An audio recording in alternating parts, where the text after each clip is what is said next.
नमस्कार, मी पंजाब डक। आज आहे 15 जून 2025। राज्यामध्ये आज 15, 16, 17, 18 दररोज वेगवेगळ्या भागात सरी येणार आहेत, म्हणून हा अंदाज लक्षात घ्यायचा। राज्यातल्या सर्व शेतकऱ्याला सांगू इच्छितो की ज्यांच्या जमिनीमध्ये ओल आहे, तुम्ही काय करा की जमिनीत पेरणीची तयारी करा। जमिनीत 1 फूट असेल तर तुम्ही पेरणीची तयारी करू शकता, म्हणून हा अंदाज लक्षात घ्यायचा। पण राज्यात सांगायचं झालं तर दररोजच वेगवेगळ्या भागात पाऊस चालू राहणार आहे, म्हणून ही अंदाज लक्षात घ्यायचा। सरी चालू राहणार आहेत, म्हणून सर्व शेतकऱ्यांनी सर्वदूर एखाद्या पाऊस पडणार नाही, पण भाग बदलत बऱ्याच ठिकाणी पाऊस चालूच राहणार आहे, म्हणून हा अंदाज लक्षात घ्यायचा। पूर्व विदर्भ, पश्चिम विदर्भ, दक्षिण महाराष्ट्र, उत्तर महाराष्ट्र, कोकणपट्टी, खानदेश, मराठवाडा या सगळ्या भागामध्ये वेगवेगळ्या भागामध्ये दररोजच पाऊस आहे। एकदम पाऊस काय उघडणार नाही, त्याच्यामुळे काही चिंता करायची गरज नाही, म्हणून पेरलेला देखील तुमचा उगवणारच आहे, म्हणून हा अंदाज लक्षात घ्यायचा। खूप शेतकऱ्यांचे फोन येईल तर पेरणी करावं का नाही, तर मी सर्व शेतकऱ्याला सांगू इच्छितो, शेतात कुदळ घेऊन जा। जमिनीमध्ये 1 फूट असेल तर तुम्ही पेरल्याच्या नंतर उगवतात म्हणून हे तुम्ही तुमचा निर्णय घ्या। पेरू शकता, पाऊस तर येणार आहे, पावसाचं काम करतो। एकदम पाऊस असा उघडणार नाही, पण भाग बदलत पडणार, तर सरी येणार आहे, म्हणून हा अंदाज लक्षात घ्यायचा। परत एक माझी सर्व शेतकऱ्याला विनंती की आता जे म्हणजे आज 15 जून पासून जे पाऊस पडणार आहे तर त्याच्यामध्ये विजेचं प्रमाण जास्त असणार आहे, वारं सुटणार आहे।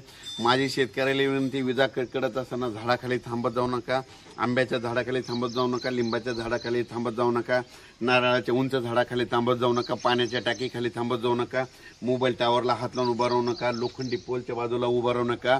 या भागावर जास्त विजा चमकत्यात आणि पडतात देखील, म्हणून माझी सगळ्याला विनंती, विजा कडकडायला लागल्या, आपला जो मजूर आहे, आपला जो कामगार आहे, त्यांना म्हणायचं सरळ घरी जा आणि स्वतःचा जीव वाचव।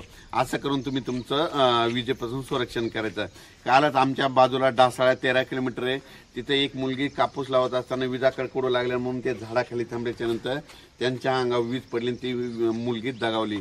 म्हणून माझी तुम्हाला विनंती आहे की विजा कडकडत असताना झाडाखाली थांबत जाऊ नका, वाटल्यास घर जवळ करा आणि स्वतःचा जीव वाचवा। 15 मे ते 30 मे दरम्यान समजा हे वांजोळ गाव आहे, याच्या बाजूला मंठा आहे बघा, तर वांजोळ्याला पाऊस पडला 15 मे ते 30 मे दरम्यान पुनर्वसन, आणि तिकडे जर नाही पडला तर येणाऱ्या पावसाळ्यामध्ये इथं दररोज येत आहे, पण त्या गावाला जातच नाही, अशी परिस्थिती दरवर्षी होते। म्हणून तुम्ही तुमचं लक्षात घ्यायचं, 15 मे ते 30 मे दरम्यान तुमच्या बाजूच्या गावाला जास्त पाऊस पडला ना, त्या गावाला जास्तच पडणार, आणि तुमच्या गावाला कमी पडला की तुम्हाला दरवेळेस सोडून देणार, म्हणून हे लक्षात घ्यायचं। मग तुम्हाला फक्त मोजकात पाऊस पडतो, मग तुम्हाला पाऊस कधी येणार तर तुम्हाला 20 सप्टेंबर नंतर जास्त पाऊस पडतो, भाग बदलून पाऊस आल्याच्या नंतर, म्हणून हे लक्षात घ्यायचं।